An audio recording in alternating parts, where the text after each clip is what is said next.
In a flat stretch of farmland near Collinsville, Illinois, there is a hill of earth that rises about 100 feet from the plain. Cars on the nearby interstate pass it every day. Drivers rarely look twice. But that hill is not natural. It is the largest earthwork ever built in the ancient Americas, raised basket of soil by human hands, roughly 1,000 years ago. Stand on top of Monk's Mound today, and you can see the modern skyline of St. Louis across the river. Stand there 1,000 years ago and you would have seen something stranger. A city, a real city, with plazas and houses and thousands of people, spread across the Mississippi floodplain. At its height, this place held more people than London held in the same century. And then, within a few generations, it emptied. The people walked away, and they left no written record to tell us why. Welcome back to the channel. I am not an archaeologist, just someone who got obsessed with this site and kept reading until the obsession made sense. So, here is the deal. For the next 18 minutes, first, I want to show you what Cahokia actually was, because it is far bigger and far stranger than the textbook version. Then, I want to walk through how a city this size could disappear from American memory almost completely. And finally, I want to show you what recent research has overturned about that disappearance, because the simple story you may have heard is mostly wrong. Stay with me. The ending changed how I see the whole continent. Let me clear something up first. When people hear the words ancient North America, they picture small bands, scattered villages, a thin frontier. That picture is wrong, at least here. Cahokia was a true urban center. It sat on the Mississippi floodplain just east of where St. Louis stands now, in a fertile zone called the American Bottom. At its peak, somewhere between the year 1050 and 1200, the city and its surrounding suburbs spread across roughly 6 square miles. It held at least 120 earthen mounds. Population estimates run from about 15,000 people to 20,000, and some researchers push the figure for the wider region higher still. To put that in plain terms, there would not be another city this large anywhere in what is now the United States until Philadelphia in the 1700s. So forget the empty field you are picturing. Picture instead packed neighborhoods of thatched houses, smoke from thousands of cooking fires, ceremonial plazas full of people, and at the center, a flat-topped pyramid of earth, taller than 10 stories. That is what stood in southern Illinois while London was still a muddy medieval town of maybe 10 or 20,000 souls. The farmland you see there now is the silence that came after. Start with the centerpiece. Monk's Mound is the largest prehistoric earthwork in the entire Americas. It rises about 100 feet, with 4 stacked terraces, and its base covers around 14 acres. That footprint is close to the footprint of the Great Pyramid of Giza. The Cahokians moved an estimated 22 million cubic feet of soil and clay to build it, and they did it without wheels, without draft animals, without metal tools. They carried it in woven baskets on their backs. On the summit once stood a large building, almost certainly the residence of the city's paramount ruler or a great temple, looking out over everything. Below it spread the Grand Plaza, a leveled public space that covered roughly 50 acres. More than 1,600 feet long and over 900 feet wide, engineered flat by crews who hauled in fill to even the ground. That open plaza was not just for show. It was where the city played Chunky, a game in which one player rolled a polished stone disc across the packed earth while another hurled a long wooden spear, trying to land the point where the disc would stop. Crowds gathered around the field to watch, to wager, to cheer. A game with stone discs and spears, played in front of thousands, in the shadow of a 10-story pyramid of dirt. And to the west of the mounds stood something even more haunting, a circle of tall timber posts that researchers call Woodhenge. Cahokia built several of these wooden circles over time. The posts were arranged so that, from a central observation point, the rising sun lined up with specific markers at the summer solstice, the winter solstice, and the spring and autumn equinoxes. It was a solar calendar made of wood. It told the city when to plant corn, when to harvest, when to hold its great ceremonies. This was a society that read the sky and ran on a calendar. Trade goods reached Cahokia from across the continent. Copper hammered from deposits near the Great Lakes. Marine shells carried up from the Gulf Coast. Fine stone quarried hundreds of miles away. Those Gulf shells matter because someone strung tens of thousands of them into a single burial. In a mound archaeologists label Mound 72, they uncovered the grave of an elite person laid out on a bed of around 10,000 shell beads, arranged in the shape of a great bird. Around that central figure lay the bodies of others, including rows of young women and a group of men, many of them apparently sacrificed to accompany the highborn into death. A society that buries its dead like that, some on beds of imported shell and some as offerings, is not a flat band of equals. It is steeply ranked, with rulers at the top and lives treated as tribute. This was not an isolated village, it was a hub. And that is exactly why its ending is so hard to accept. Because at some point, the city began to come apart. The first cracks were not dramatic.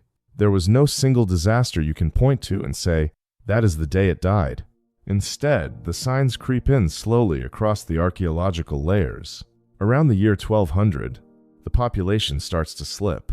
People begin building stockade walls, large defensive palisades, around the central precinct, and they rebuild those walls more than once. A city that builds walls around its own heart is a city that no longer feels safe. The construction of new mounds slows and then stops. Neighborhoods that were once dense begin to thin out. And here is where it stops making sense. Because nothing was conquering them. No invading empire marched in. No army shows up in the record. The decline of Cahokia looks less like a city being destroyed and more like a city quietly losing its reason to exist. Something convinced tens of thousands of people that the future was somewhere else. The question that has driven researchers for a century is simple. What was that something?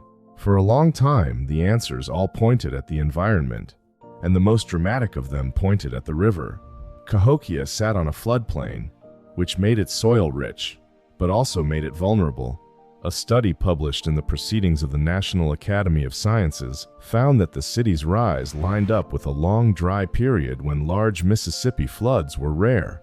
Then, after about the year 1200, the big floods returned. The evidence for this is buried in mud. A team of geographers went out to Horseshoe Lake, sitting almost in the shadow of the central mounds, and pushed long tubes down into the lake bottom to pull up cores of sediment nearly 2,000 years deep. Reading those cores like pages, they could see the calm years as fine, even layers, and they could see the floods as coarse bands of washed-in silt cutting across the record.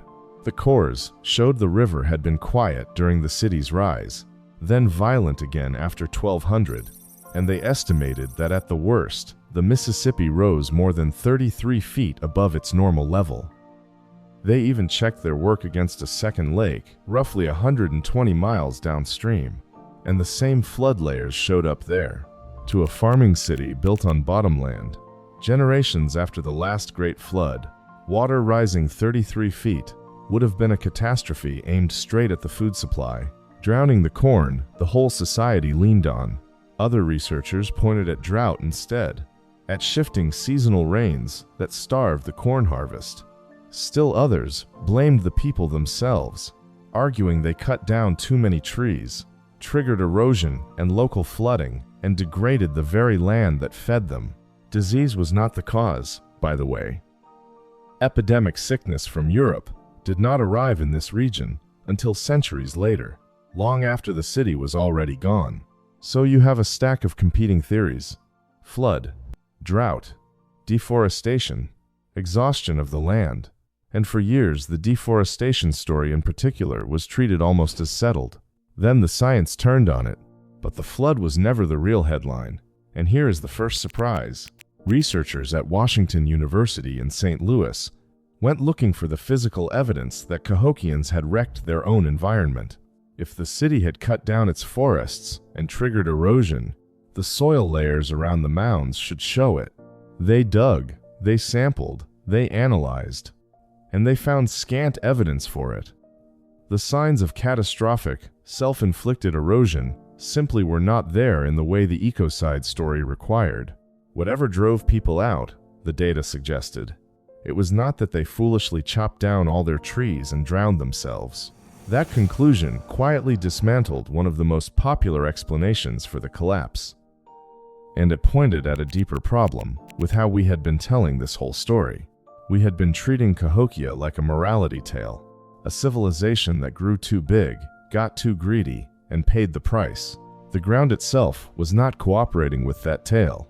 While I am on it, if stories like this are why you are here, the kind where the textbook version turns out to be the lazy version, do subscribe, because this channel lives in exactly that gap between what we assume and what the dirt actually shows. The second surprise is bigger, and it comes from very recent work.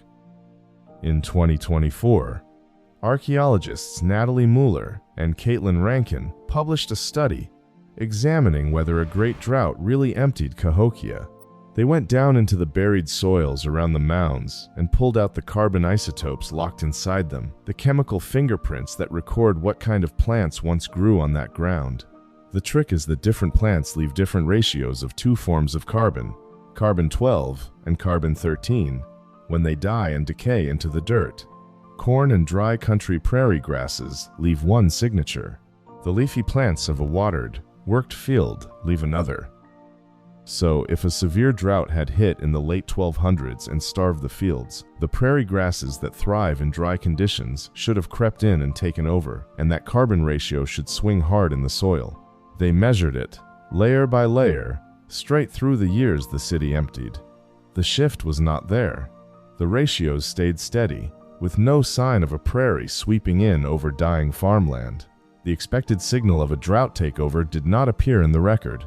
The food system, with its stored corn and its civic organization, seems to have been more resilient than the simple drought story allowed, and Mueller's reading of the wider evidence pointed somewhere unexpected.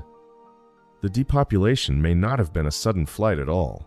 Instead of thousands of people fleeing a dying city in a single panic, it looks more like a gradual unwinding. Families leaving over many years, spreading out to be near kin or to chase better opportunities elsewhere. The city did not so much die as drain. And one more finding reframes everything.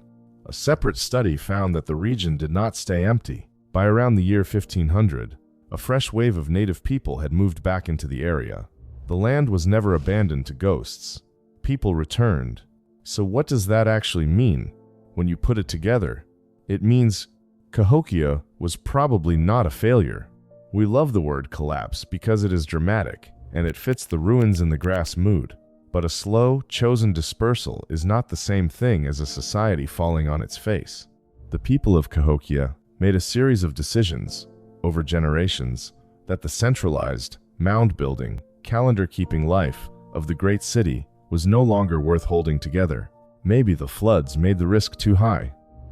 Maybe the political and religious authority that held everyone in one place lost its grip. Maybe a tightly packed city of that size, run on corn and ceremony, was simply not the future people wanted anymore. They did not vanish into thin air. They walked into a different way of living. That is a very different ending than the one I grew up hearing. It is not the story of a doomed civilization that overreached and got punished. It is the story of people who built one of the most ambitious things in the ancient world, lived in it for a few centuries, and then let it go on their own terms. The mounds are not a tombstone. They are a decision. And here's the detail that stays with me. There was no writing system at Cahokia. No carved tablets. No painted books. Nothing that spelled out in their own words who they were or why they left. That is the honest meaning of a city that vanished without a word. Not that it disappeared without a trace. The mounds are right there. You can climb them. But that it left no voice. The descendants exist. Researchers connect the Mississippian world to tribal nations across the plains in the south, the Osage, the Quapaw, the Omaha, the Pawnee, the Ponca, and others. Yet, even among those nations, there are no clear oral stories that name Cahokia, no surviving memory that points back at the great city and says, that was ours. The name we use, Cahokia, is not even the original name. It comes from a much later tribe that lived nearby long after the city was gone. We are calling the largest ancient city in North America by a borrowed word, because the real one was never written down and was not passed forward. The hill still stands in the suburbs. The voice is gone. So here is the claim I will leave you with, and I want you to argue with it. I think we have spent 200 years misreading Cahokia, because the ruins and collapse story is more comfortable than the alternative. The alternative is that a native society built a city to rival the capitals of Europe, ran it on astronomy and corn and sheer human labor, and then made the deliberate choice to dismantle the experiment and live another way. That is not a tragedy, that is agency.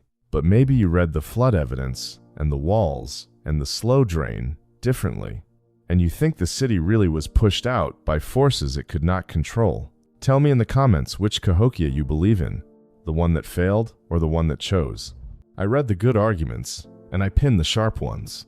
If you want more lost American cities pulled apart like this, with the actual studies instead of the campfire version, subscribe and stick around, because the ground under this continent is hiding a lot more than one hill in Illinois.